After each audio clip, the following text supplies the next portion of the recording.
Marcel, dépêche-toi, on a la bourre, ils sont déjà tous dans la salle. Oh mais Pierrot, on leur a dit pour le portable. Oh bah ils savent, ils s'éteignent, ils se débrouillent. T'es sûr Oui, on y allez, va, allez. on y va.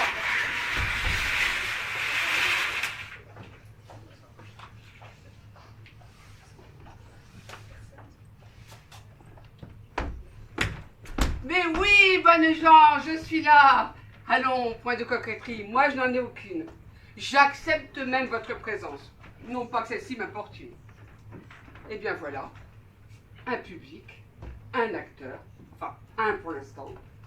Sinon les choses sont dans l'ordre. Bah oui, le décor est planté, hein, aussi sobre soit-il. Non, moi ce que j'ai du mal à comprendre, c'est le motif de votre présence ici. Certainement alléché par le nom de Molière. Oh si. Ah je sais que par son seul blaze, ce bouffon continue à remplir les salles de théâtre et ça me... Je suis Hieronymus. Ce n'est pas mon véritable nom, ok, mais c'est mon nom de guerre. Mon nom annonciateur des temps nouveaux. Mon nom ouvrant la voie à l'œuvre attendue. Mon œuvre. Mais oui, gens de peu de foi, vous allez jouir d'un privilège rare. La venue en ce monde de patins. La venue en ce monde étriqué de l'ouragan théâtral qui balayera la renommée ô combien surfaite de Molière, dont s'obstine à rester enticher certains beaux esprits, hein, des fils de pute. Que voulez-vous, c'est la passion. Oui, alors ceux qui veulent en rester aux formes désuètes, pourrissant le spectacle vivant.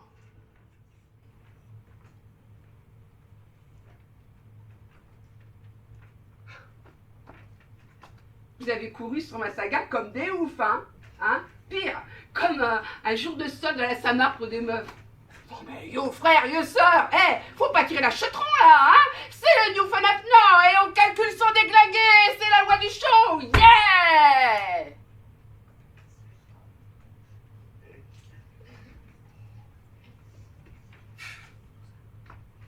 Si vous pouviez voir vos têtes en ce moment. Faut arrêter de me regarder comme un étron au milieu d'une piscine, hein. Vous vous doutez bien que pour faire la guerre à Sieur Molière, je ne suis pas tout seul. Il faut bien que je me mette au diapason de mon équipe.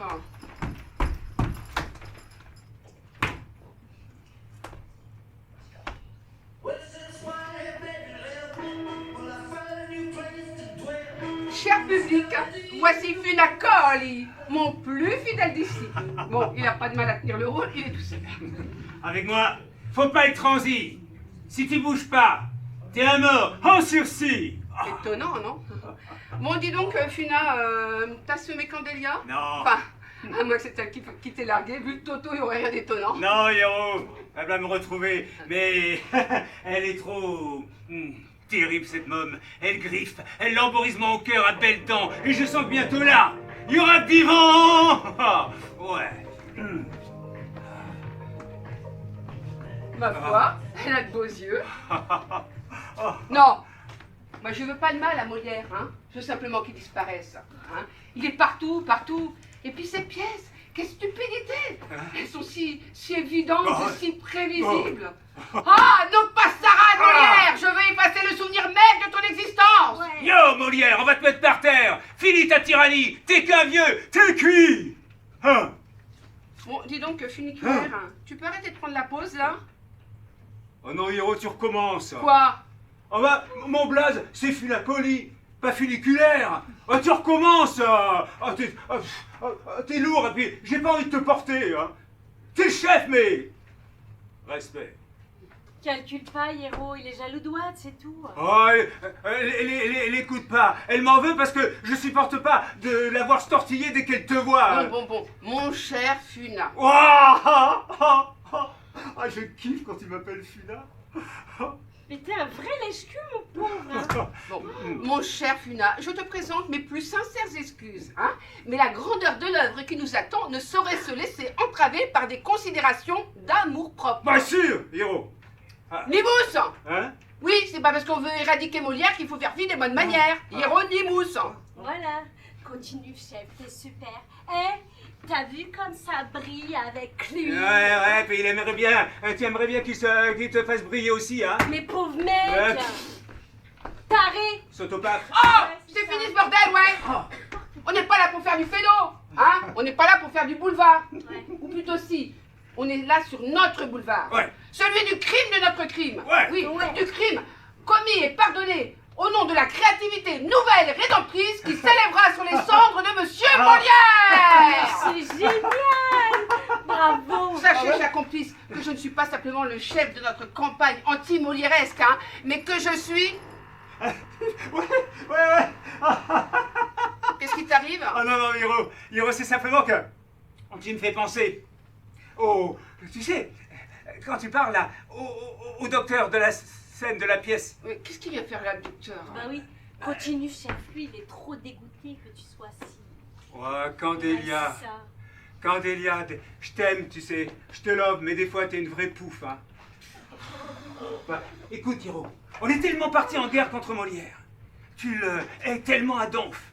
Et puis moi, j'ai aussi tant d'admiration pour toi que, eh bien, j'ai voulu connaître Lascar, sa vie, son œuvre. Alors, j'ai lu ses pièces. Toutes? Ouais, bah toutes, ouais. Bouffon!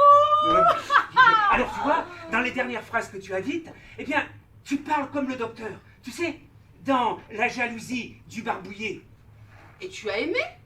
Hein? La jalousie du barbouillé? Oui, celle-là et les autres? Bah, ouais. Ah, je t'avoue que j'ai pas tout compris, hein. Mais bon, je crois que c'est pas important de tout comprendre avec la tête.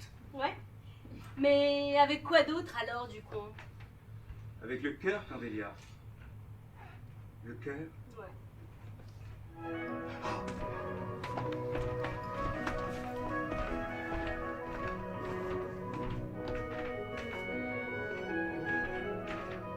Il faut avouer que je suis le plus malheureux de tous les hommes.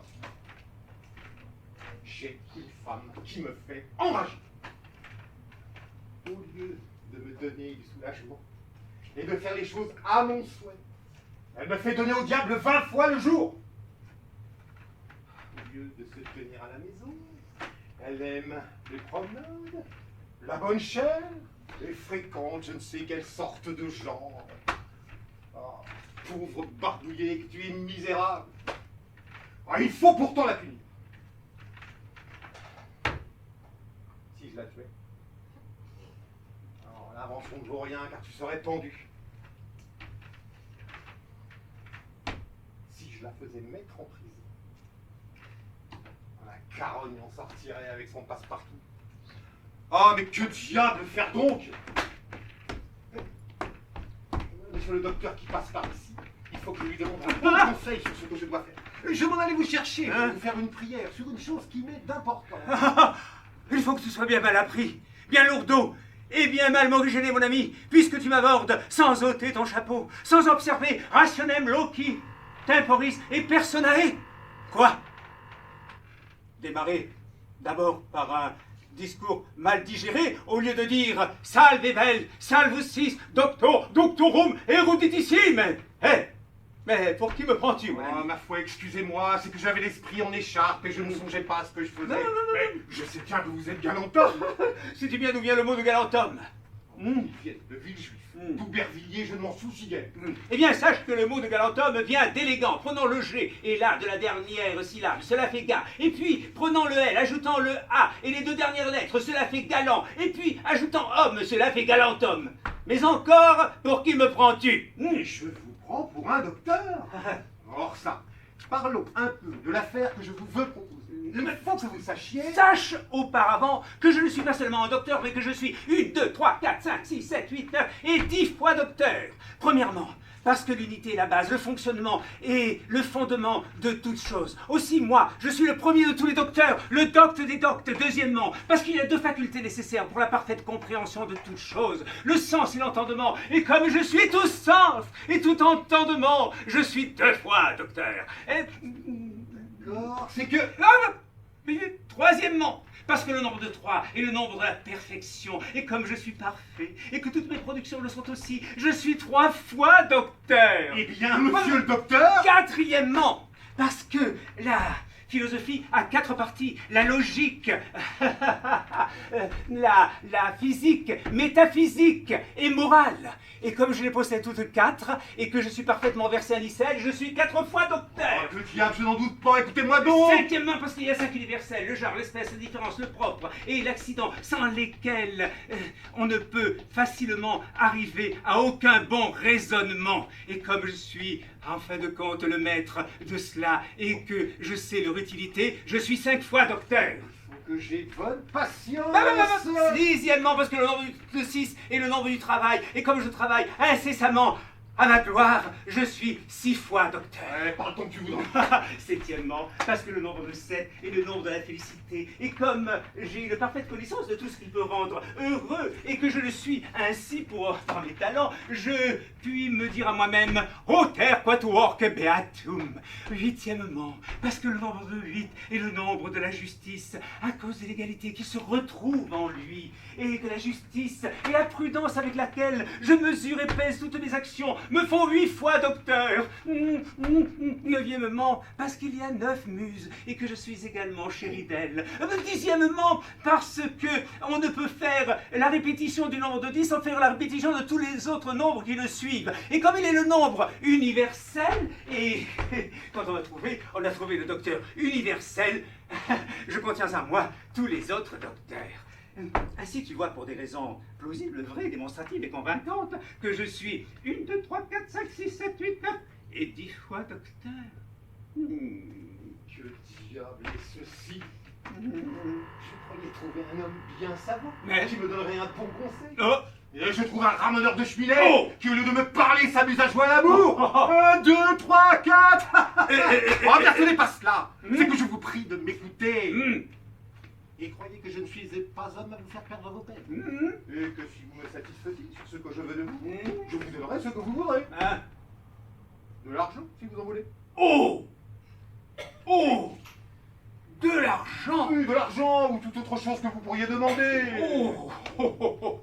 Tu me prends donc pour un homme à qui l'argent fait tout faire, pour un homme mené par l'intérêt, pour une âme mercenaire. Sache, mon ami, que quand tu me donnerais une bourse pleine de pistoles et que cette bourse serait dans une riche boîte, cette boîte dans un étui précieux, cet étui dans un coffret admirable, ce coffret dans un secrétaire curieux, ce secrétaire dans une chambre magnifique, cette chambre dans un appartement agréable, cet appartement dans un palais pompeux, ce palais dans une citadelle incomparable, cette citadelle dans une ville célèbre, cette ville dans une île fertile, cette île dans une province opulente, et cette province dans une monarchie florissante, et cette monarchie dans tout le monde, et que tu me donnerais le monde. Où serait cette monarchie florissante? Où serait cette province opulente? Où serait cette île fertile? Où serait cette ville célèbre? Où serait cette citadelle incomparable? Où serait ce palais pompeux? Où serait cet appartement agréable? Où serait cette chambre magnifique?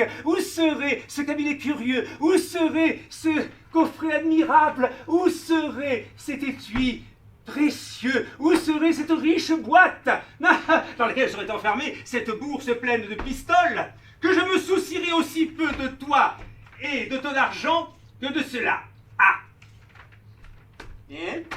Ma foi, je m'y suis méfié.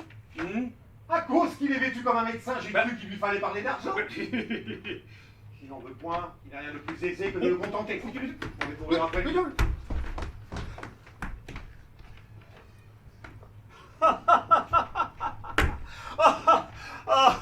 On dira ce qu'on veut du vieux, mais ça accroche un max. Tu as vu, Héros, quelle gaieté dans la ciselure des phrases.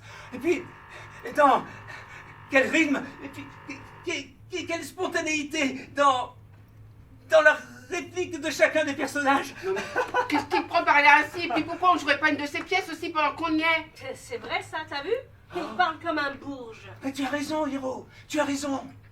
Il faut entrer dans la forteresse par ruse et dresser, comme le font les oiseleurs la nuit, un bon filet sous un miroir qui brille, un piège d'alouette ou bien de jeune fille. Donc, tu viens de me dire du Hugo, hein? Et tu viens de me cracher des Alexandra de Riblas à la gueule, mec! Conne, mec! Vas-y, Héros. Je pue entendu une seule référence à ces vieilles guenilles classiques, ok? Alors on cherche, on trouve et on arrête de déconner! Ouais, faut qu'il regrette, là.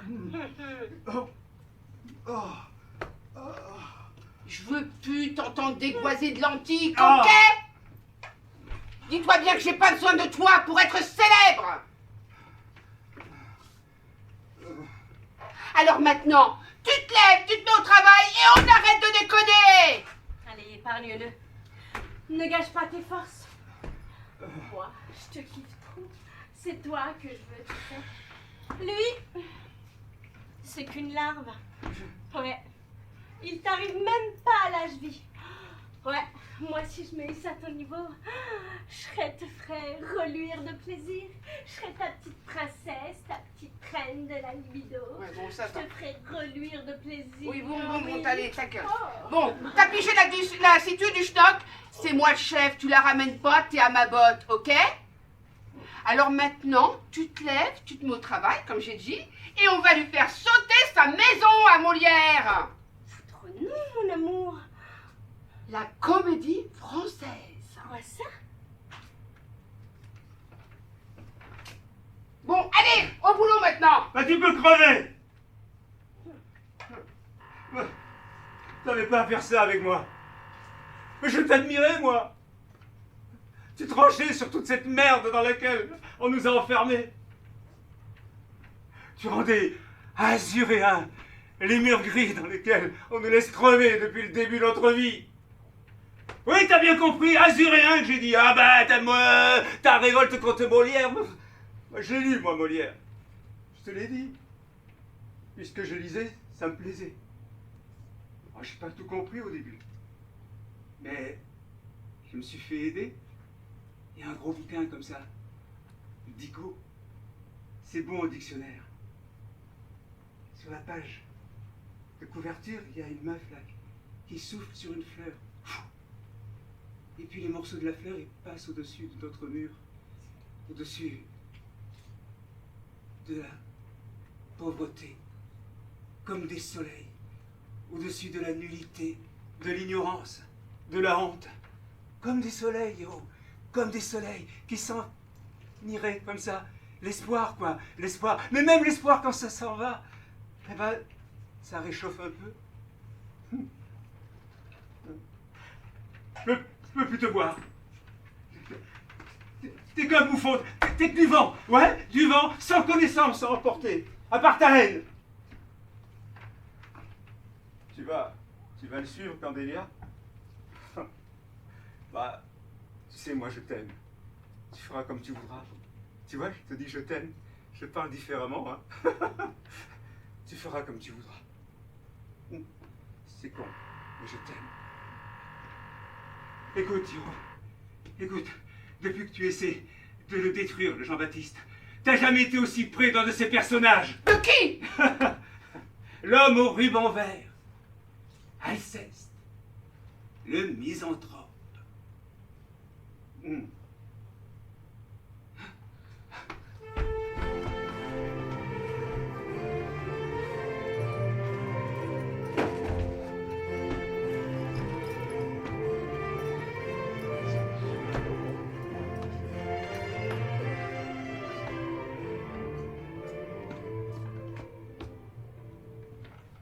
Fort bien. Vous vous moquez. Je ne me moque point. Et je vais n'épargner personne sur ce point.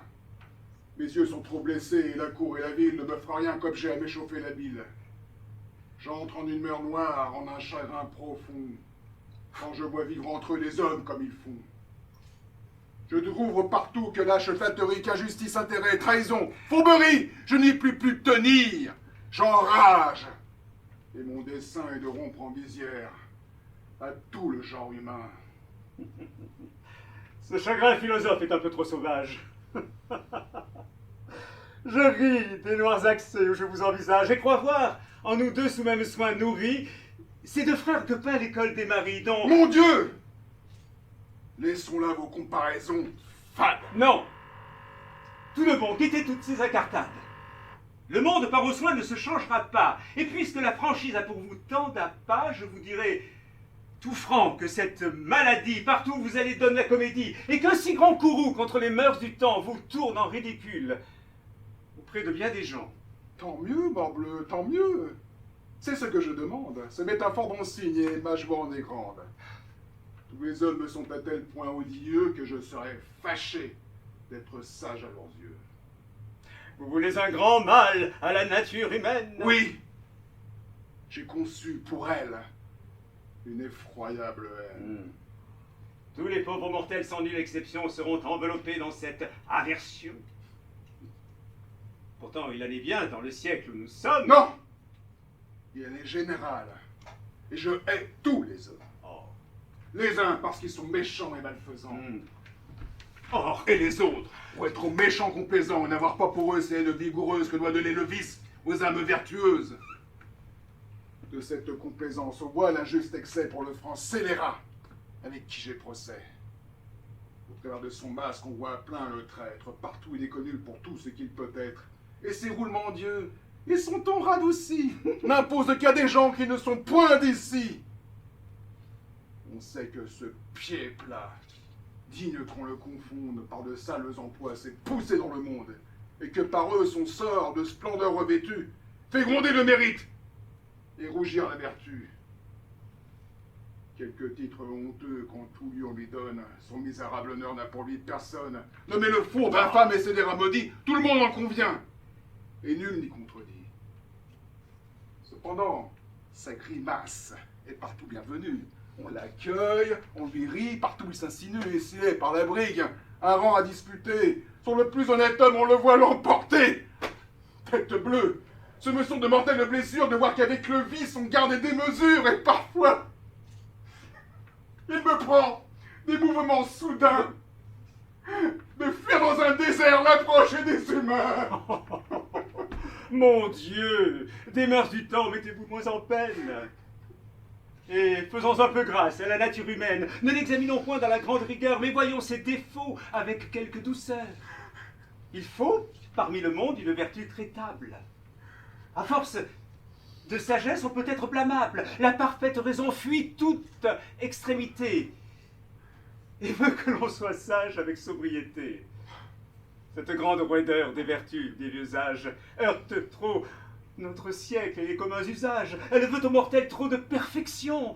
Il faut fléchir au temps, sans obstination.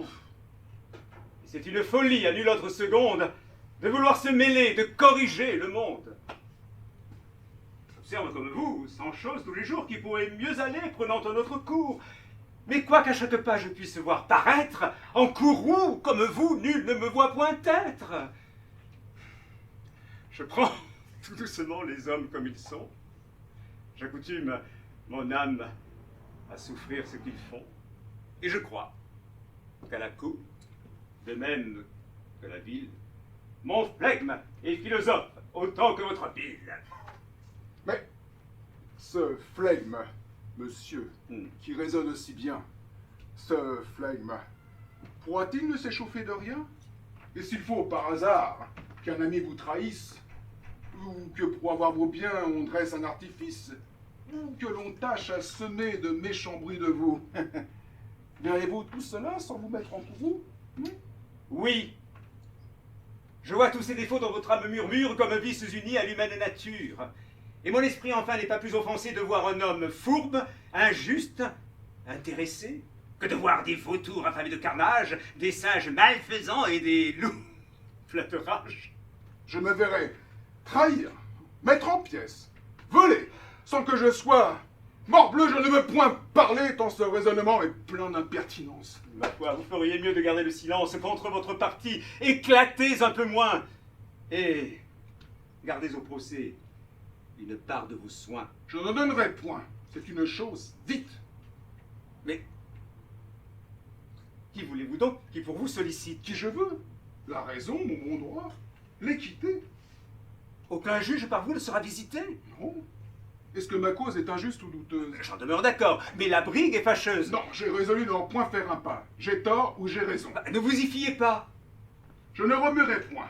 Bah, votre partie est forte et peut, par sa cabale, entraîner... N'importe. Vous vous tromperez. Soit. J'en veux voir le succès. Mais... J'aurai le plaisir de perdre mon procès. Mais enfin... Je verrai dans cette plaidoirie si les hommes auront assez d'effronterie, seront assez méchants, scélérats et pervers pour me faire injustice.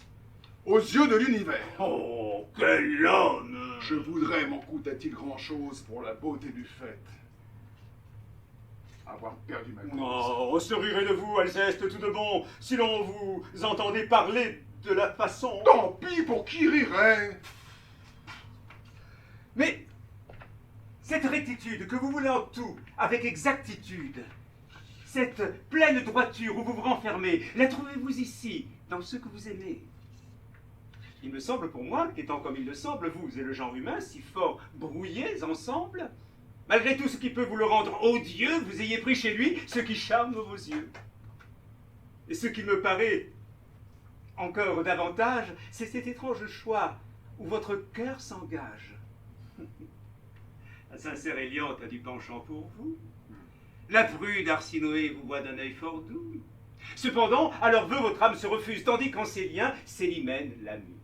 De qui l'humeur coquette et l'esprit médisant semblent si fort donnés dans les mœurs d'à présent?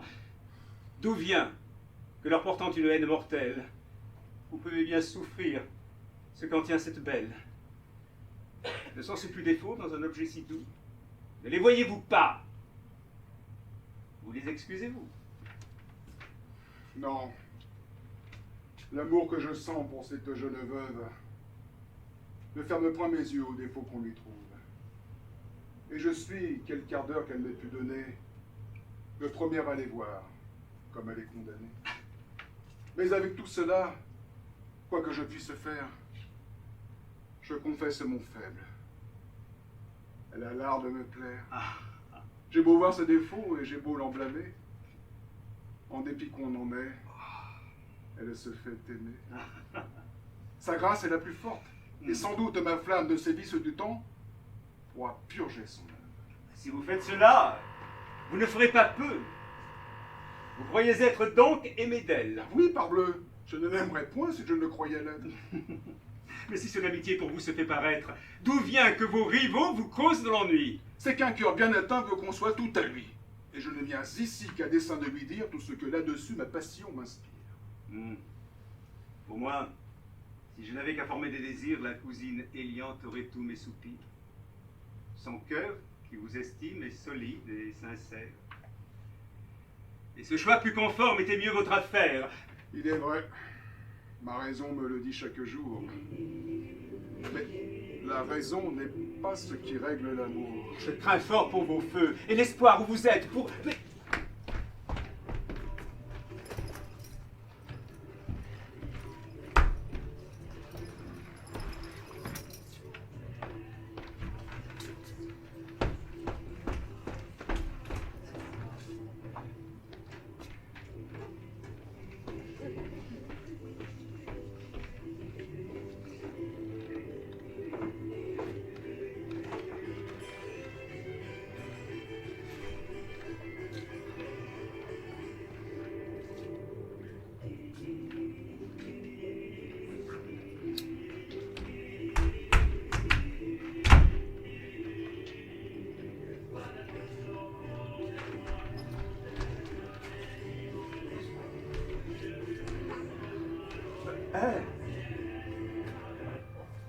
Quoi que puisse dire Aristote et toute la philosophie, il n'y a rien d'égal au tabac.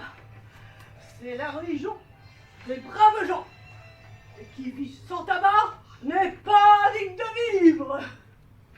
Non seulement il purge les cerveaux humains, mais encore il instruit les âmes à la vertu, et l'on apprend avec lui à devenir honnête homme. Ne voyez-vous pas bien?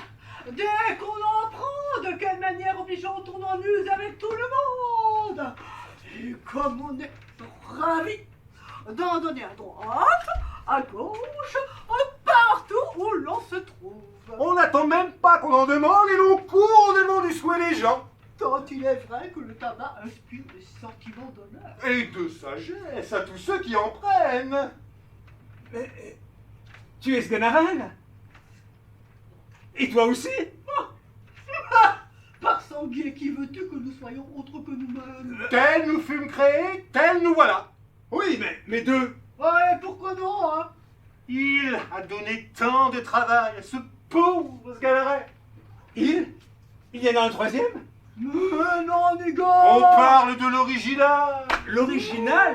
1, 2, 3, sacrez-nous! Je finissais par m'empoussiérer dans les pages point assez ouvertes des œuvres de mon maître. Aussi, je décidai de prendre l'air. Et pour ne pas me morfondre de ce changement de temps, de devenir, de... Voilà! Et voilà. Et lui? Qu'est-ce qu'il en pense? Allez! Dame, on ne lui a pas dit! Ah bah. Maudit!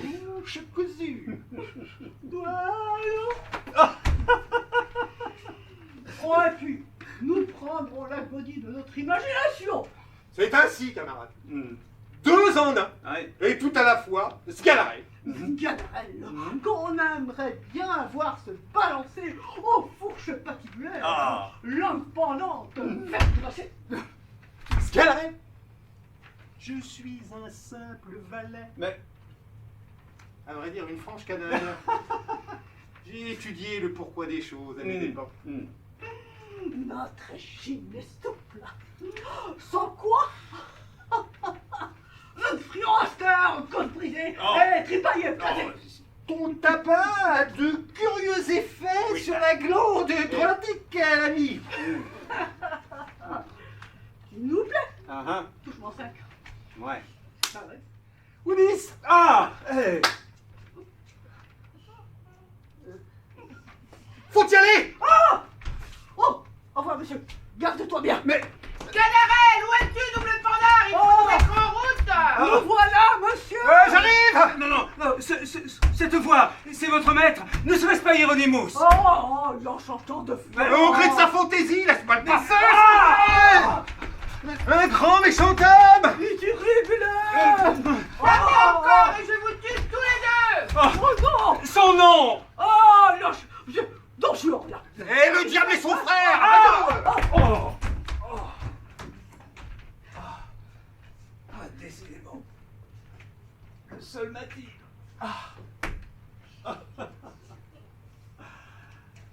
Le diable. Non. Hieronymus. Il y a des jours où on se sent seul. Comme si rien n'avait jamais existé autour de nous. Avec nous. Parce qu'une seule personne, pas une autre, mais une seule, n'est plus là avec nous. Elle me fait souffrir, cette fille, mais qu'est-ce que j'y peux, moi? Candélia, c'est comme un sucre d'orge qu'on aurait plongé dans le ciel bleu. Vous savez, un ciel où il n'y a pas de nuages. Même dans le désert le plus brûlant de tous, sans une goutte d'eau à boire. Mais moi, je continuerai à le becqueter, ce sucre d'orge. À en claquer d'un excès de glucose. Ah bah ouais, quoi, je sais lire les ordonnances. Oh, mais je crois que je reconnais sa voix. Cachons-nous. Oh!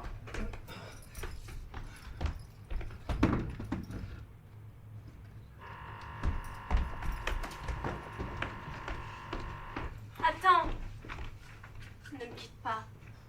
Tu m'avais dit qu'avec moi, tu ferais de grandes choses, que nous serions célèbres, quoi.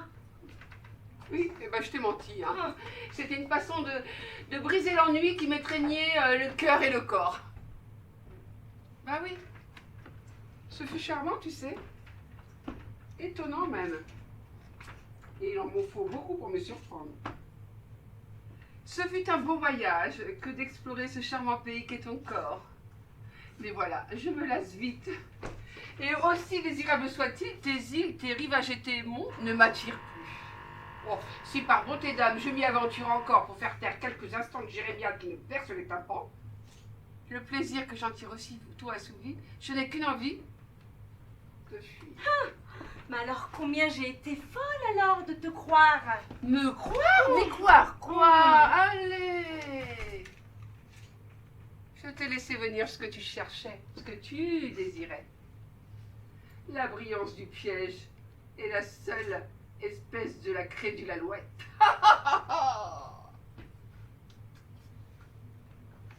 Monsieur, voici une dame voilée qui vient vous voir. Qui pourrait s'être? Il faut voir.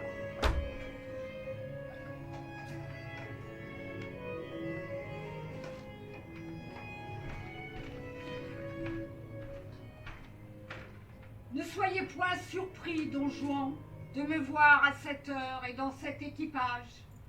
C'est un motif pressant qui m'oblige à cette visite, et ce que j'ai à vous dire ne veut point du tout de retardement. Je ne viens point ici pleine de ce courroux que j'ai tantôt fait éclater, et vous me voyez bien changé de ce que j'étais ce matin. Ce n'est plus cette donne Elvire qui faisait des vœux contre vous, et dont l'âme irritée ne jetait que menaces, et ne respirait que vengeance. Le ciel a banni de mon âme toutes ces indignes ardeurs que je sentais pour vous, tous ces transports tumultueux d'un attachement criminel, tous ces honteux emportements d'un amour terrestre et grossier. Et il n'a laissé dans mon cœur pour vous qu'une flamme épurée de tout le commerce des sens, une tendresse toute sainte, un amour détaché de tout, qui n'agit point pour soi et ne se met en peine que de votre intérêt. Oh, tu pleures, je pense. Pardonnez-moi. C'est ce parfait et pur amour qui me conduit ici pour votre bien, pour vous faire part d'un avis du ciel et tâcher de vous retirer du précipice où vous courez. Oui, Don Juan, je sais tous les dérèglements de votre vie, et ce même ciel m'a touché le cœur et fait jeter les yeux sur les égarements de ma conduite, m'a inspiré de vous venir trouver pour vous dire de sa part que vos offenses ont épuisé sa miséricorde. Sa colère redoutable est prête de tomber sur vous, et qu'il est en vous de l'éviter par un prompt repentir, et que peut-être il ne vous reste plus un jour à vous pouvoir soustraire au plus grand de tous les malheurs.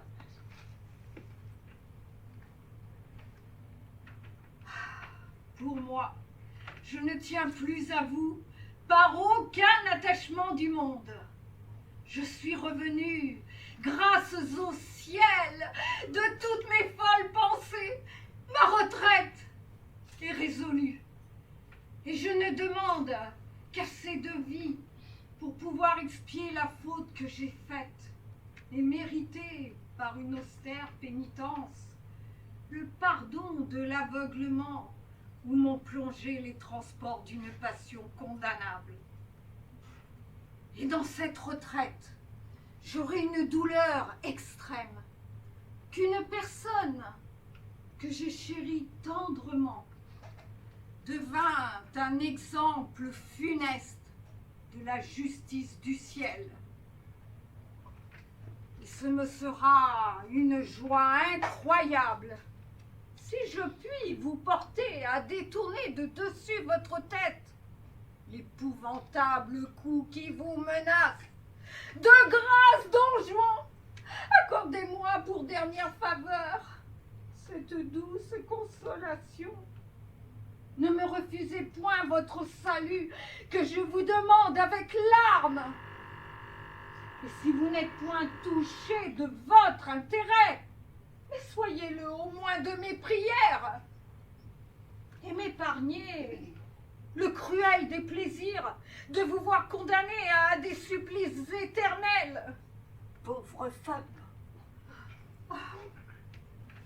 je vous ai aimé d'une tendresse extrême. Rien au monde ne m'a été plus cher que vous. J'ai oublié mon devoir pour vous. J'ai fait toutes choses pour vous. Et toute la récompense que je vous en demande, mais c'est de corriger votre vie et de prévenir votre perte. Mais sauvez-vous! Oh, je vous en prie! Ou pour l'amour de vous, ou pour l'amour de moi. Encore une fois, Don Juan, je vous le demande avec larmes.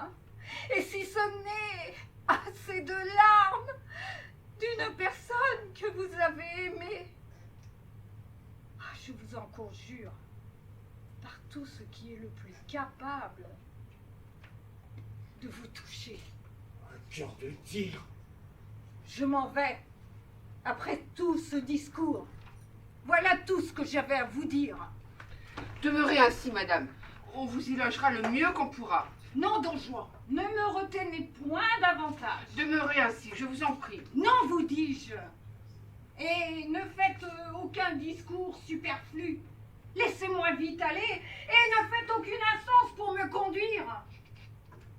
Mais songez seulement à profiter de mon avis.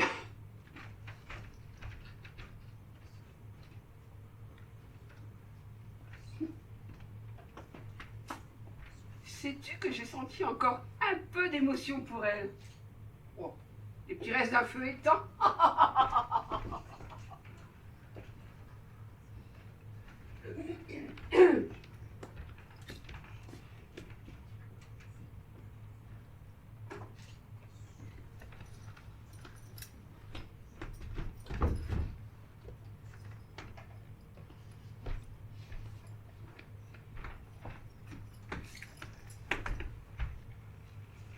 Ah, mon Fufu. T'es toujours là, toi. Ben oui. T'es gentil, toi. Ben oui. T'es pas comme lui, toi. Ben non. Tu sais, je regrette. Ça c'est bien. Mais tu sais, c'était plus fort que moi. Oh, Que veux-tu, mon Fufu? Il me subjugue. oui, mais tu n'étais pas la seule. Hein. Oui, c'est vrai. Mais au fond de moi, tu sais, Hein? c'est toi que j'ai toujours aimé, Rodigo. C'est dire que c'est pour elle que je souffre. Moi aussi, je t'aime.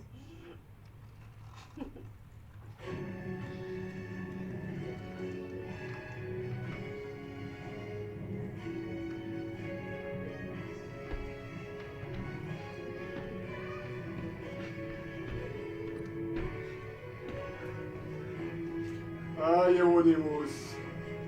Alors comme ça on se sert. On veut ma mort. Mais mon pauvre ami, c'est déjà fait. Je suis mort. On veut mettre mon œuvre au pilori. Mais tu n'arrêtes pas d'en parler de mon œuvre. Avec une admiration vorace. Ah, mon pauvre Hieronymus. Comme tu m'agaces.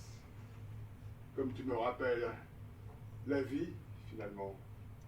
La vie, ses joies, ses plaisirs, le miel des amours, le fiel de la jalousie, les hasards du chagrin, la gloire morcelée par les dentelures de l'opprobre. Mais la vie, ah, les battements de mon cœur, que ne donnerais-je pour les entendre à nouveau? Ah.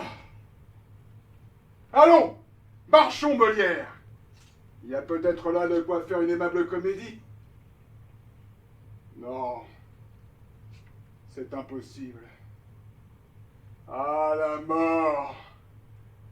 mort, comme un puits, comme un trou, comme un oiseau pris dans le piège de glu. Ah, pourquoi être revenu parmi les vivants? Pourquoi?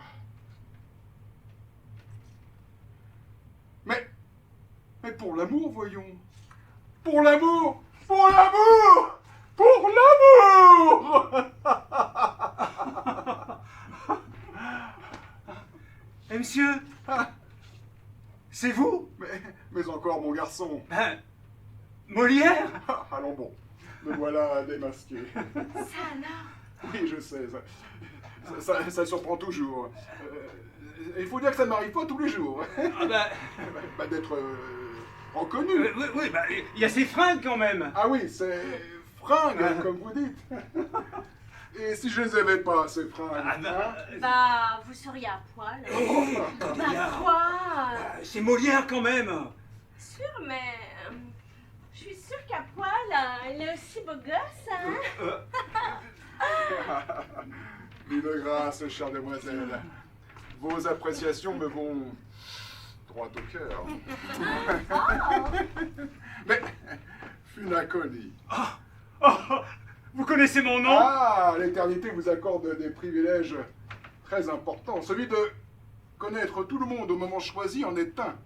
Oui, Funacoli. Oui, Cordelia. Vous m'auriez reconnu sous mes oripeaux, car vous en aviez les dispositions. Vraiment?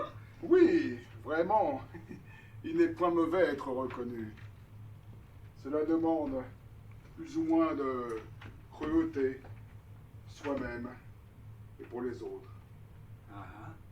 Alors vous êtes revenu. Eh, comme tu le vois, Funacoli. Mais vous ne serez qu'un petit nombre à être témoin de la chose. Et pourquoi?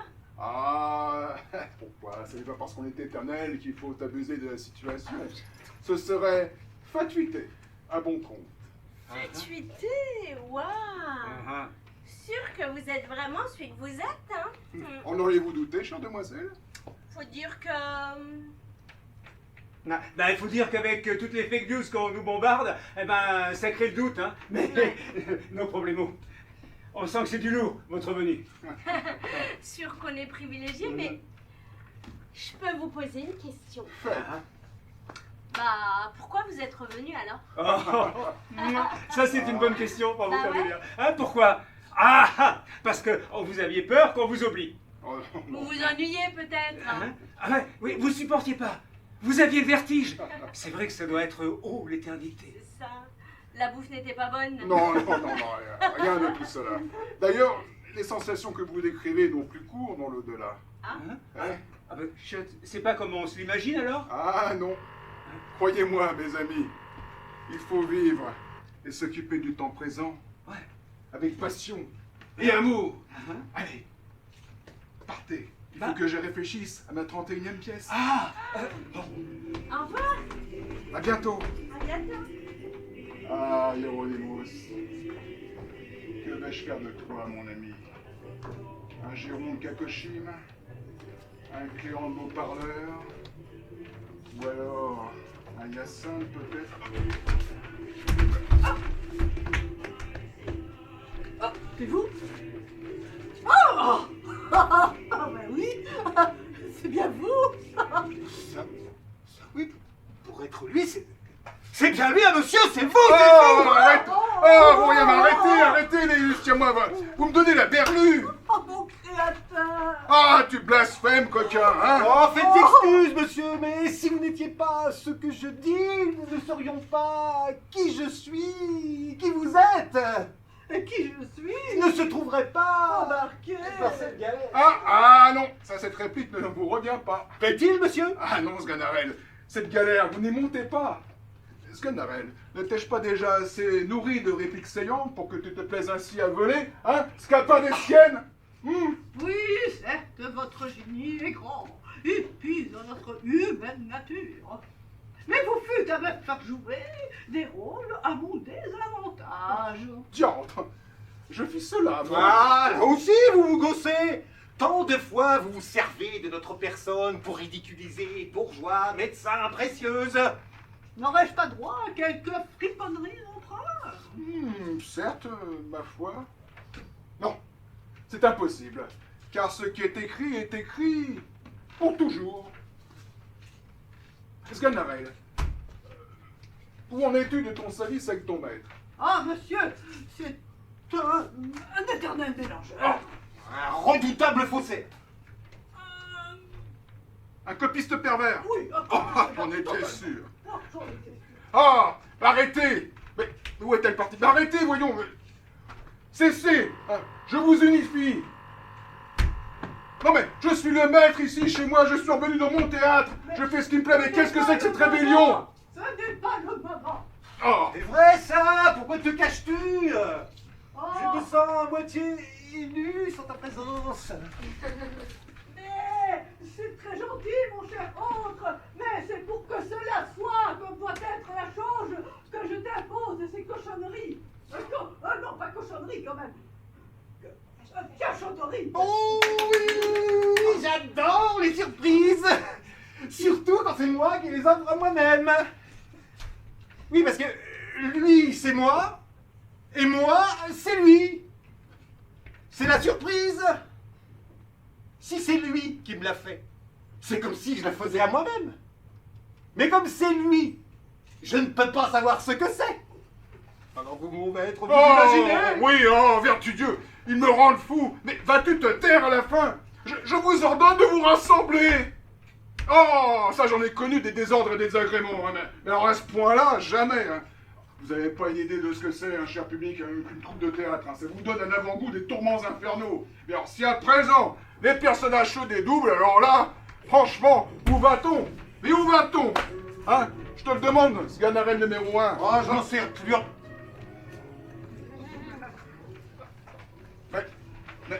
Bah, fin Dieu la belle église. Bizarre mécanique de ce qui se passe là. Mais je te reconnais, la belle. Ben oui, c'est moi. En différent. Oh, chenapan.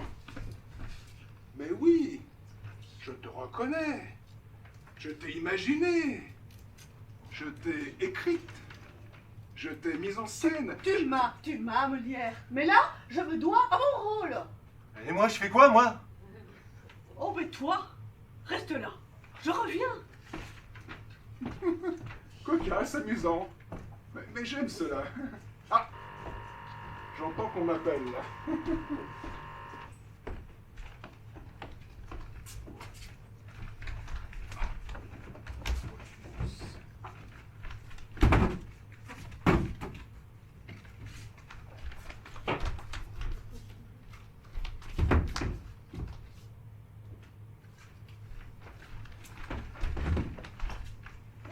Viens ici, toi. Regarde, Molière. Je t'invite à assister à une de tes pièces. J'y ai ajouté quelques fantaisies, j'espère que tu ne m'en tiendras pas rigueur. Allez, régale-toi. Moi, je regarde. Oh.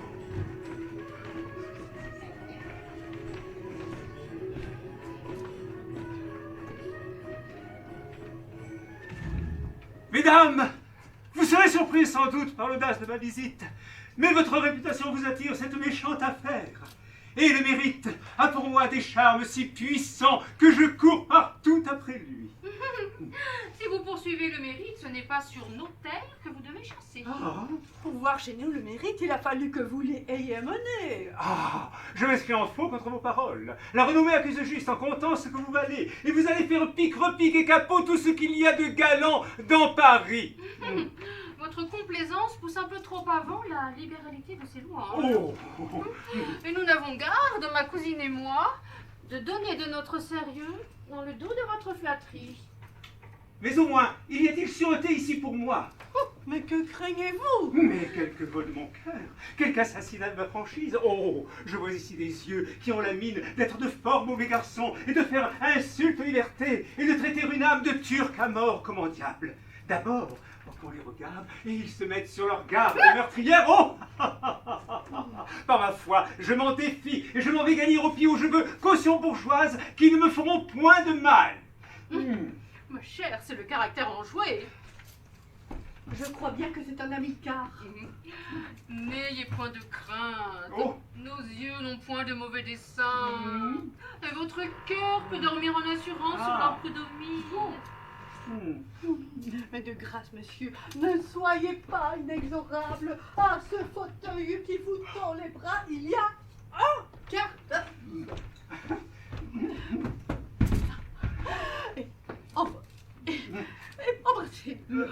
Oh! Il vous tend les bras. Eh bien, mesdames, que dites-vous de Paris? Hélas, que pourrions-nous en dire?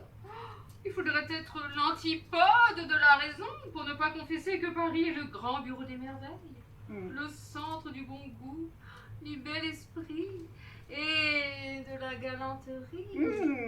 Pour moi, je tiens que hors de Paris, il n'y a point de salut pour les honnêtes gens. C'est une vérité incontestable. Il est fait un peu crotté, mais nous avons la chaise. Oh, il est vrai que la chaise est un retranchement merveilleux contre les insultes de la boue et du mauvais temps. Recevez-vous beaucoup de visites? Quel bel esprit est des vôtres? Hélas, nous ne sommes pas encore connus, Ah?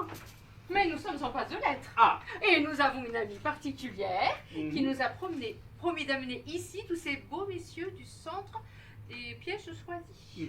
Et certains autres qu'on nous a nommés aussi pour être les arbitres souverains des belles choses. Oh, c'est moi qui ferai votre affaire mieux que personne. Ils me rendent tous visite, et je puis dire que je ne me lève jamais sans une demi-douzaine de beaux esprits. Oh mon Dieu, vous serions obligés de la dernière obligation si vous nous faites cette amitié. Car enfin, il faut avoir la connaissance de tous ces messieurs-là si l'on veut être du beau monde. Ce sont eux qui donnent le branle à la réputation dans Paris. Et vous savez qu'il y en a tels dont il ne faut que la seule fréquentation pour vous donner bruit de connaisseuse. Dont il n'y aurait rien d'autre chose que cela. Pour moi, ce que je considère particulièrement, c'est que par le moyen de ces visites spirituelles, on est informé de son show. Il faut savoir chaque jour. On apprend par là les dernières petites nouvelles galantes, les jolis commerces de prose et de vers. On sait à point nommé un tel a composé la plus jolie pièce du monde sur un tel sujet. Une telle a mis des paroles sur un tel air. Monsieur un tel a fait un madrigal sur une jouissance. Et cet autre a composé des stances sur une infidélité. Monsieur Untel écrivit hier au soir un succinct à Mademoiselle Huitel, dont elle lui a envoyé la réponse ce matin sur les 8 heures. Untel a fait un tel dessin. Celui-ci en est à la 3e partie de son roman. Cet autre met ses ouvrages sous la presse. Mais c'est là ce qui vous fait valoir dans les salons. Et si l'on ignore ces choses, je ne donnerai pas un clou de tout l'esprit qu'on peut avoir. En effet, se renchérir sur le ridicule, qu'une personne se pique d'esprit et ne sache pas jusqu'au moindre petit quatrain qui se fait chaque jour. Et pour moi, j'aurais toutes les hontes du monde s'il fallait qu'on vînt à me demander si j'aurais vu quelque chose de nouveau que je n'aurais pas vu. Il est vrai qu'il est honteux de n'avoir pas des premiers tout ce qui se fait, mais ne vous mettez pas en peine. Je veux établir chez vous une académie de beaux esprits, et je vous promets qu'il ne se fera pas un bout de verre dans Paris que vous le sachiez par cœur avant tous les autres. Pour moi, tel que vous m'envoyez, je m'en exprime un peu, quand je peux. Et vous verrez bientôt courir dans les belles ruelles de Paris 200 chansons autant de sonnets, 400 épigrammes, plus de 1000 madrigaux, sans compter les énigmes et les portraits. Je vous avoue que je suis furieusement pour les portraits. Je ne vois rien de si galant que cela. Les portraits sont difficiles et demandent de l'esprit profond. Vous verrez de ma manière qui ne vous déplairont pas. Moi, j'aime terriblement les énigmes. Oh, cela exerce l'esprit. J'en ai fait 4 encore ce matin que je vous donnerai à deviner. Les madrigaux sont agréables quand ils sont bien tournés. C'est là mon talent particulier. Et je travaille à mettre en madrigaux toute l'histoire romaine. Certes. Cela sera les derniers bouts. J'en retiens un exemplaire au moins. Si vous le faites imprimer. Je vous en promets à chacune un et des mieux reliés. Oh, cela est en dessous de ma condition, mais je le fais seulement pour donner à gagner au libraire qui me persécute. Oh, je m'imagine que le plaisir est grand de se voir imprimé. Oui, sans doute. Mais à propos, il faut que je vous dise un impromptu que je fis hier chez une duchesse de mes amies que je fus visiter. Car je suis diablement fort sur les impromptus. L'impromptu est justement la pierre de touche de l'esprit. Mais, écoutez voir. Nous y sommes de toutes nos oreilles. Oh oh! Je n'y prenais pas garde, tandis que sans songer à mal je vous regarde, votre œil en tapinois me dérobe mon cœur. Au voleur! Au voleur! Au voleur! Au voleur! Oh mon Dieu, voilà qui est poussé dans le dernier galant. Tout ce que je fais a l'air cavalier, cela ne sent point le pétant. Oh, il en est éloigné de plus de 2000 lieues. Avez-vous remarqué ce commencement? Oh oh! Voilà qui est extraordinaire! Oh oh! Comme un homme qui s'avise tout d'un coup! Oh oh! La surprise! Oh oh! Oh oui, je trouve ça admirable. Oh. Il semble que cela ne soit rien. Oh mon Dieu, que dites-vous? Ce sont là de ces sortes de choses qui ne se peuvent payer. Certes, et j'aimerais mieux avoir fait ce qu'un poème épique. Dieu Dieu, vous avez le goût bon. Et je n'ai pas tout à fait mauvaise. Mais n'admirez-vous pas aussi? Je n'y prenais pas garde. Je n'y prenais pas garde. Je ne m'apercevais pas de cela. Façon de parler naturelle. Tandis que, sans songer à mal, tandis que, comme un petit mouton, sans aucune agressivité, je vous regarde, c'est-à-dire, je m'amuse à vous considérer, je vous observe, je vous contemple, votre œil en tapinois. Oh, oh, oh. Que pensez-vous de ce mot? Que vous semble-t-il de celui-ci, tapinois? Tout à fait bien. Tapinois. En cachette. Il semble que ce soit un chat qui vient de prendre le souris. Tapinois. Il ne se peut rien de mieux. Me dérobe mon cœur, me l'enlève, me le ravit. Au voleur, au voleur, au voleur, au voleur. Ne diriez-vous pas que c'est un homme qui crie et court après un voleur pour le faire arrêter? Oh, il faut dire que cela a un tour spirituel et galant. Hein. Je veux vous dire l'air que j'ai fait dessus. Oh. Vous avez appris la musique? Moi, point du tout. Mais comment cela se fait-il? Bon, tous les gens de bonne condition savent tout sans avoir jamais rien appris. Bah, assurément, ma chère. Écoutez voir si l'air est à votre goût. La brutalité de la saison a furieusement outragé la délicatesse de ma voix. Mais il n'importe, c'est à la cavalière. Je n'y prenais pas garde, tandis que sans songer à mal je vous regarde. Votre œil en tapinois me dérobe mon cœur. Oh voleur! Voleur! Oh voleur! Oh, que voilà un air qui est passionné. Est-ce qu'on n'en meurt point?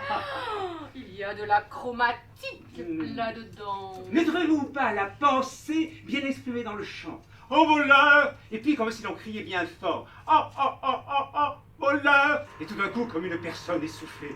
Oh voleur! C'est là savoir le fin des choses, le grand fin, le fin du fin. Tout est merveilleux, je vous assure. Je suis enthousiasmée de l'air et des paroles. Je n'ai encore rien vu de cette force-là. Tout ce que je fais me vient naturellement. C'est sans étude. La nature vous a traité en vraie mère passionnée. Et vous en êtes l'enfant gâté. À quoi donc passez-vous le temps? Rien du tout. Nous avons été jusqu'ici dans un jeûne effroyable de divertissement. je m'offre de vous mener l'un de ces jours à la comédie si vous voulez. Aussi bien, on en doit jouer une nouvelle que je serai bien aise, que nous voyons ensemble. Oh, cela ne sera pas de refus.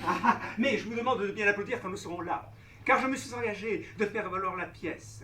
Oui, c'est la coutume ici, qu'à nous genre de conditions, les auteurs viennent nous lire leurs pièces nouvelles, pour nous engager à les trouver belles et à leur donner de la réputation. Et je vous laisse à penser si, ou, quand nous disons quelque chose, les parterres osent nous contredire. Pour moi, j'y suis fort exact. Et quand j'ai promis à quelques poètes, j'écris toujours « Voilà qui est beau !» devant que les chandelles soient allumées. Oh, c'est un incroyable lieu que Paris. Oh, il s'y passe sans chaud chaque jour. Qu'on ignore dans les provinces. Quelque spirituel qu'on puisse être. C'est assez. Puisque nous sommes instruites, nous ferons notre devoir de nous écrier comme il faut, surtout ce qu'on dira. Je le sais, si je me trompe, mais vous avez toute la mine d'avoir fait quelques comédies. Il pourrait être quelque chose de ce que vous dites. Ah, il faudra que nous la voyions. Entre nous, j'en ai composé une que je veux faire représenter. Oh, à quel comédien la donnerez-vous? Oh, belle demande. Aux grands comédiens. Il n'y a qu'eux qui soient capables de faire valoir les choses. Les autres sont des ignorants qui récitent comme l'on parle. Ils ne savent pas faire ronfler les vers et s'arrêter au bel endroit. Et le moyen de connaître où se trouve le beau vers, si le comédien ne s'y arrête et nous avertit par là qu'il faut faire le brouhaha. En effet, il y a manière de faire valoir aux auditeurs les beautés d'un ouvrage, et les choses ne valent que ce qu'on les fait valoir. Oui. Que vous semble ma petite toile? La trouvez-vous congruente à l'habit? Tout à fait. Le ruban est bien choisi. Oh, furieusement bien. C'est Perdrigent tout pur. Que dites-vous de mes canons? Ils ont tout à fait bon air. Je puis me vanter qu'ils ont un grand quartier, plus que tout ce qu'on fait. Il est vrai que je n'ai jamais vu porter si haut l'élégance de l'ajustement. Attachez un peu sur ces gants la réflexion de votre odorat. Ils sentent terriblement bon. Je n'ai jamais respiré une odeur mieux conditionnée. Et celle là. Oh, elle est tout à fait de qualité. Oh, le sublime, on les touchait délicieusement. Vous ne me dites rien de mes plumes. Comment les trouvez-vous? Effroyablement belle. Oui, c'est ça. Savez-vous que le bras me coûte 1 louis d'or? Pour moi, j'ai cette manie de donner généralement sur tout ce qu'il y a de plus beau. Je vous avoue que nous sympathisons. Vous et moi. Oui. Oh, j'ai une délicatesse furieuse pour tout ce que je porte. Et jusqu'à mes chaussettes. Je ne puis rien souffrir qui ne soit de la bonne ouvrière. Oh, Dieu me donne, mesdames.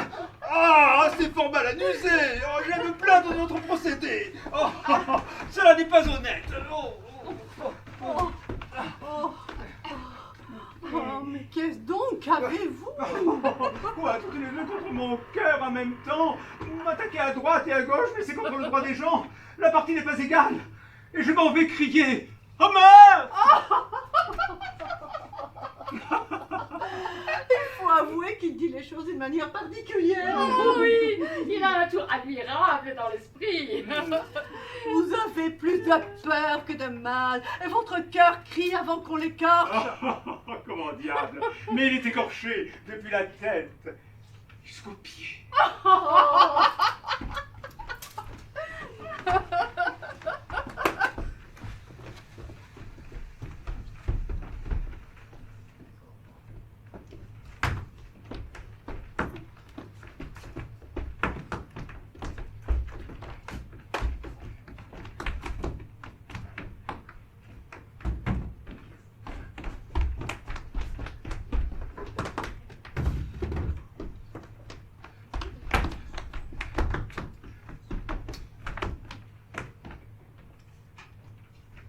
Alors, Jean-Baptiste, émoustillon, non? Qu'en penses-tu?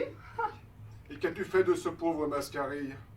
Pourquoi l'as-tu rendu si ridicule auprès de ces deux précieuses alors que j'avais inventé tout le contraire? Aurais-tu remué des machines avec le diable? Serais-tu son ambassadeur? Je suis Hieronymus Molière. Tu n'es l'inventeur de rien. Un petit courtisan, un opportuniste, même pas noble. Un certain esprit plaisant, peut-être. On t'a permis d'en user pour le plaisir du roi. On t'a accroché à la parure des fêtes royales. Et tu y as brillé. Ah oui. Mais c'était certainement pas les feux du soleil régnant qui provoquèrent ton succès. Oh, tu ne dis rien, je t'ai blessé. La poussière du tombeau emplit ta gorge. Les siècles t'étouffent. Allez, regagne la nuit dont tu n'aurais jamais dû revenir et laisse la place à ceux qui ont le droit. Le droit? Le droit de quoi, mon ami? Le droit de dire la beauté de l'amour dans ses tourments, la cupidité des hommes, leur générosité, notre bêtise et notre renoncement. Le droit, oui, le droit. Ah, je m'essaie à ça, Poquelin, mais à chaque fois tu es là, me précédant de ton œuvre où tout est dit. Je te hais, Molière, et je me voudrais aux enfers sans ressentir cette présence au-dessus de moi. Peut-être ai-je le remède à ton mal, Hieronymus. Que veux-tu que je fasse? Que je me soumette à ton existence? Ah, mais jamais. Donne-moi la main. Ma parole, Molière se prend pour le roi et vient guérir les écrouelles. Molière te touche, Dieu te guérit, c'est ça? Je te hais, Poquelin, je te hais. Mais j'accepte ton défi.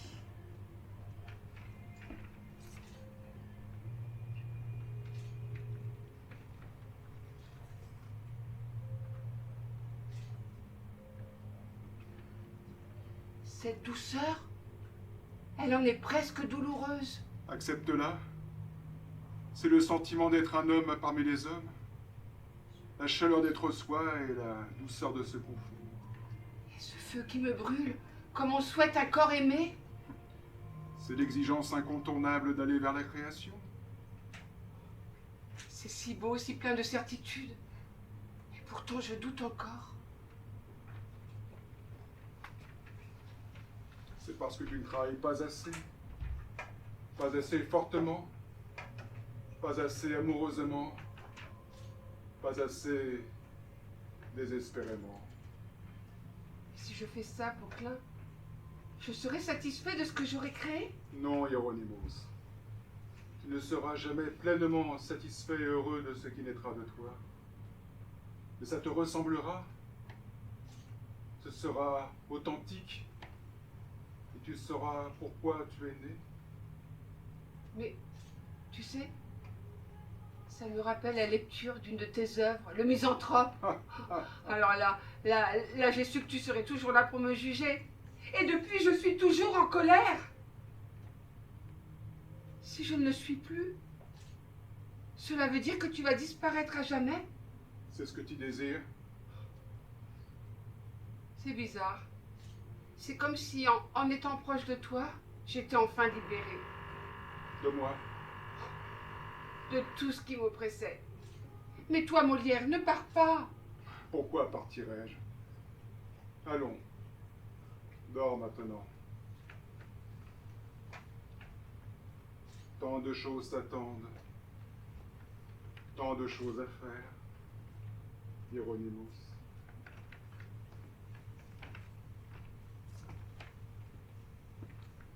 Il n'est pas mort, n'est-ce pas? Non, Candélia. Bien au contraire. Il renaît. À lui-même. Les mauvaises herbes ne meurent jamais. Et que ferait-il sans nous? Pensera-t-il encore à nous? Je l'espère, Candélia. Mais libre en son talent. Il parlera de moi comme d'un autre temps. Et s'il le fait, usant d'aimables mots, j'apprécierai l'hommage au fond de mon tombeau. Oh, Mais, chut, chut, laissons-le dormir. À présent, la pièce est terminée.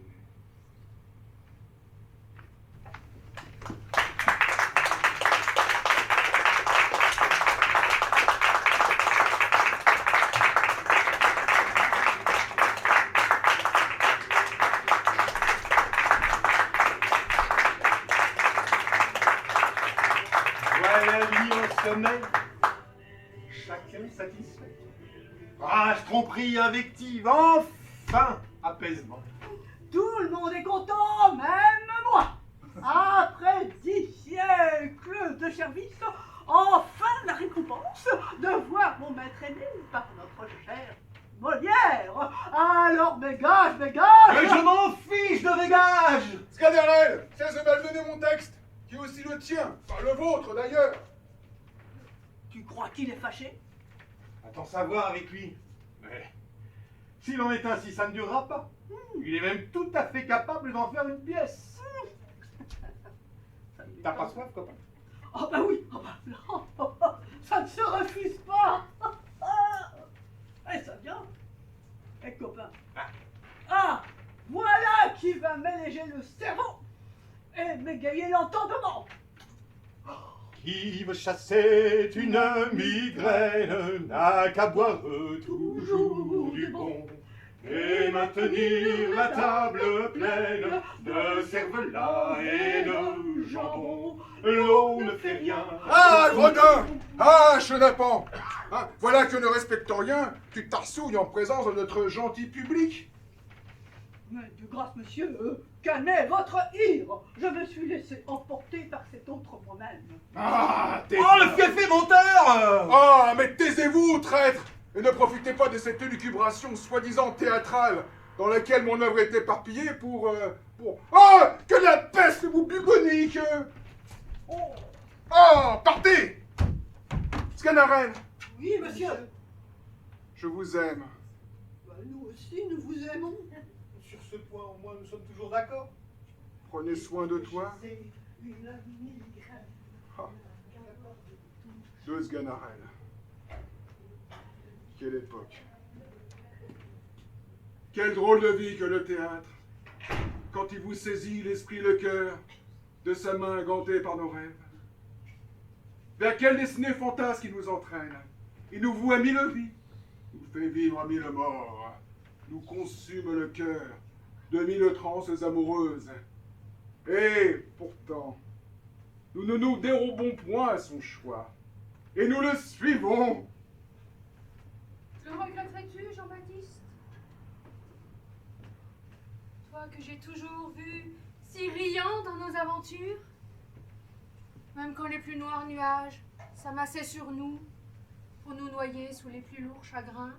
Madeleine, c'est toi, tu es là. Mais oui, où pourrais-je être sinon près de toi, puisqu'on parle de toi? Oh, si mal. Allons, ne sois pas si sévère. Maladroitement, peut-être. Mais c'est par amour pour toi que cette pièce s'est jouée. Pour t'honorer. Certes, mais il y a beaucoup à redire. Hein. Tu sais, il n'a pas plaint sa peine. Sa plume tremblait un peu. Allez, pardonne ses lacunes. Moi, j'ai regardé et, ma foi, Oui, j'ai écouté et regardé jusqu'au bout. vraiment. Mhm. Et tu as apprécié? Vois, ils sont là. Et les quelques lacunes n'ont point terni la gloire de celui vers qui elle montait. Tu sais, Madeleine, il n'y a jamais eu que toi, ma chérie.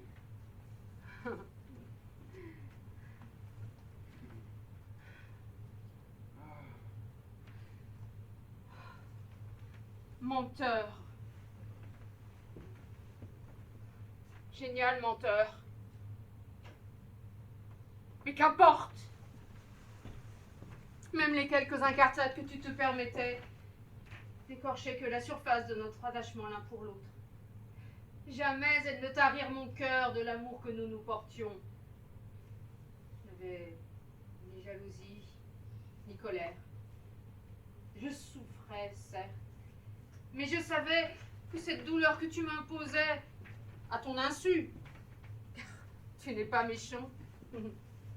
Tu allais en faire des vers, des phrases, une pièce que tu nous ferais jouer et aimer afin que eux aussi l'aiment à leur tour.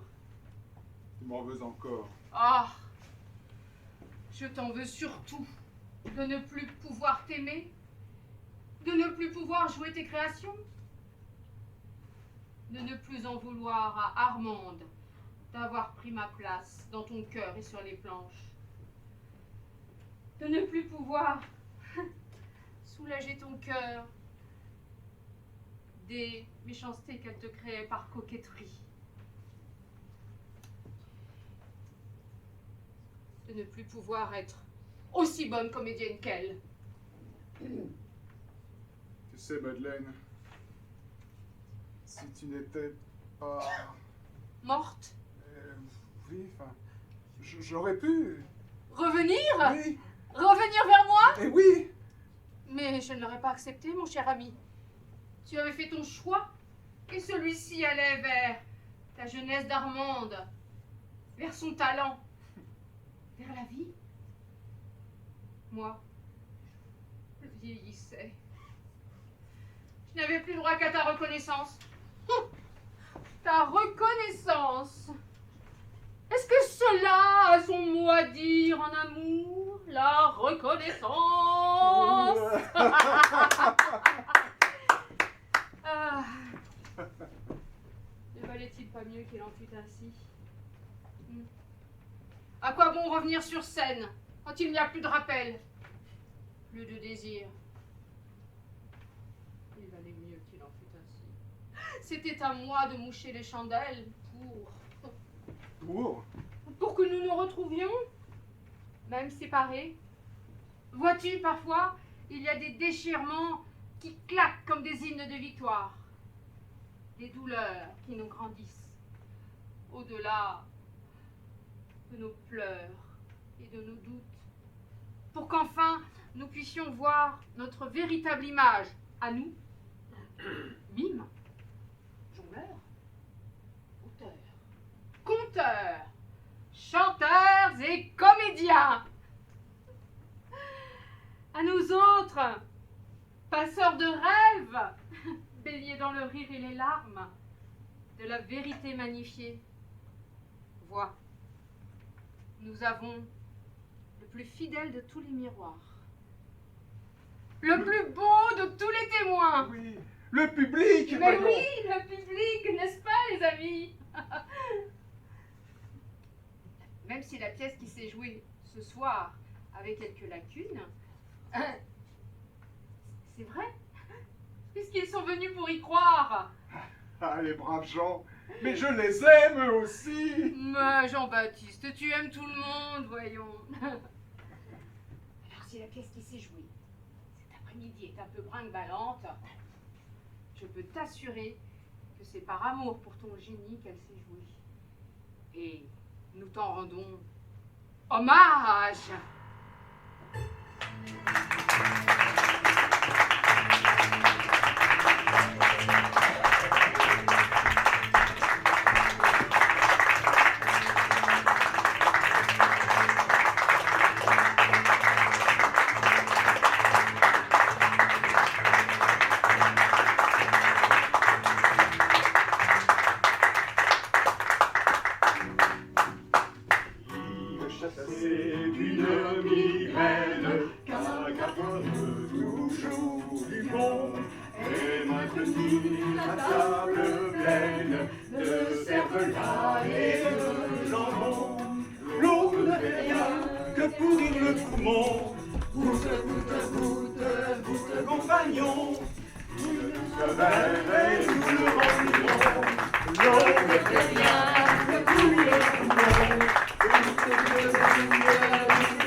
L'eau ne fait rien que bouillir.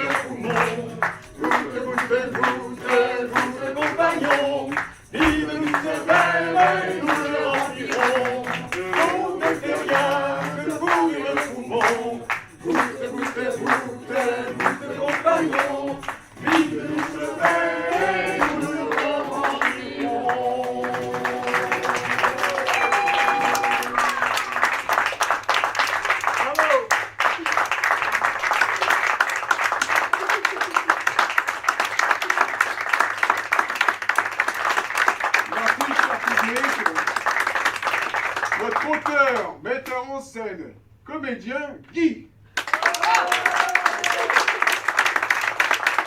Catherine. Franck. Sylvie. Mireille. Claudine. Janina. Comme il y a, je suis là. Et... Non, mais et Pascal, là-bas, je ne vois pas. Alors, Pascal. Oui, du bateau. On t'aime. merci beaucoup. Est-ce qu'on t'a nommé, mon ami? Peut-être. Molière. Non, non, non, mieux. Frédéric, non, pas mieux.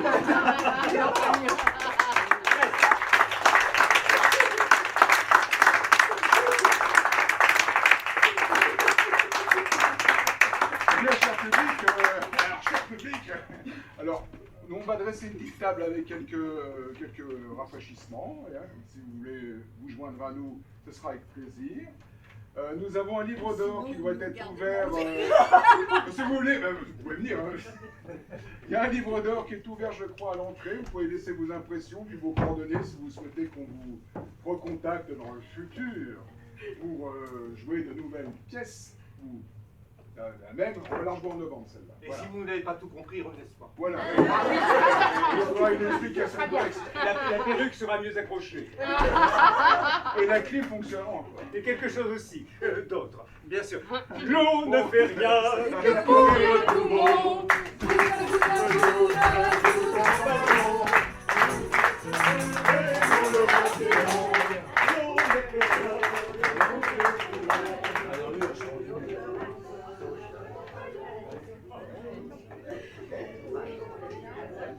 Bien sûr.